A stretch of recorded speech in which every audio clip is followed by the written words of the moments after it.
தமிழகத்தில் பிறந்த அனைத்து தமிழர்களும் பெரியாருடைய கொள்கையை ஏற்றே ஆக வேண்டும் என்ற சூழ்நிலை இருக்கிறது.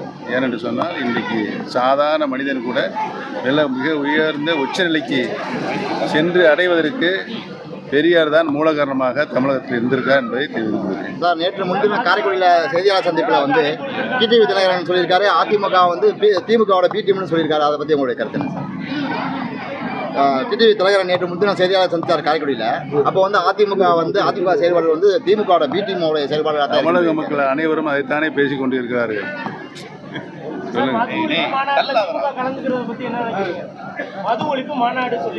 ஏற்கனவே நான் சொல்லிவிட்டேன், இது சரியான மக்கள் நம்பக்கூடிய நாடகம் அல்ல என்பது. சார், உங்களுடைய ஒன்றிணைப்பு முறை எப்படி சார் போகுது? தேர்தலுக்கு வந்து குறைந்த காலமே இருக்கு.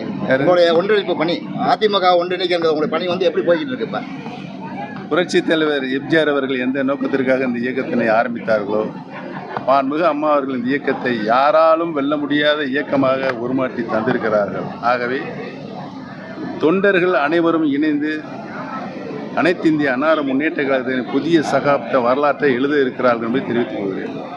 சமீப காலமாக தமிழ்நாட்டில் சார் சிபிஐ அந்த அமலாக்கத்துறையுடைய ரேடெல்லாம் இல்லைன்னு பேசிக்கிறாங்க. சமீப காலமாக இல்லைன்னு, அறவே இல்லைன்னு பேசிக்கிறாங்க. அதை பற்றி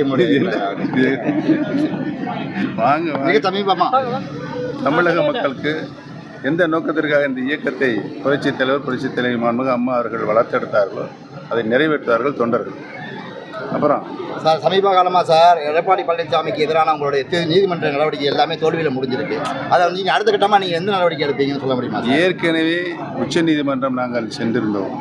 உச்சநீதிமன்றத்தினுடைய வழிகாட்டுதலின்படி உச்சநீதிமன்றம் இந்த வழக்குகள் 6 வழக்குகளும் மீண்டும் மதுரையில் இருக்கின்ற சென்னையில் இருக்கின்ற சிவில் கோர்ட்டில் அனைத்து அம்சங்களையும் விசாரித்து தீர்ப்பு வழங்கும் என்பதையும், ஏற்கனவே வழங்கப்பட்ட தீர்ப்புகள் அது முழுமையாக ஃபைனலாக இறுதியானது அல்ல என்பதையும் தீர்ப்பளித்திருக்கிறது. 2025 வந்து இப்போ சிவில் சூட்டில் வழக்கு நடந்து கொண்டிருக்கிறது. 2 வாய்தா முடிந்திருக்கிறது, தொடர்ந்து நடைபெறும்.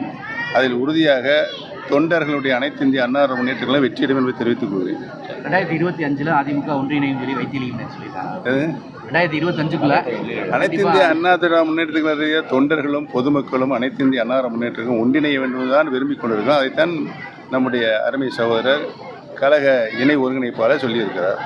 சார், முதலமைச்சரை வந்து திருமாவளவன் சந்திச்சு வந்ததுக்கு அப்புறம் அவருடைய வந்து ஆட்சியில் பங்கு, அதிகாரத்தில் பங்குங்கிற கோரிக்கை இல்லை. அதை நீங்கள் எப்படி சார் பார்க்குறீங்க? ஏற்கனவே இது குறித்து சென்னை விவரமாக நான் பேட்டியளித்திருக்கிறேன். திமுக கூட்டணியில் அங்க வைப்பினுடைய நாடகம் தமிழக மக்களால் என்றைக்கும் ஏற்றுக்கொள்ளக்கூடியது அல்ல என்பது நிறுவன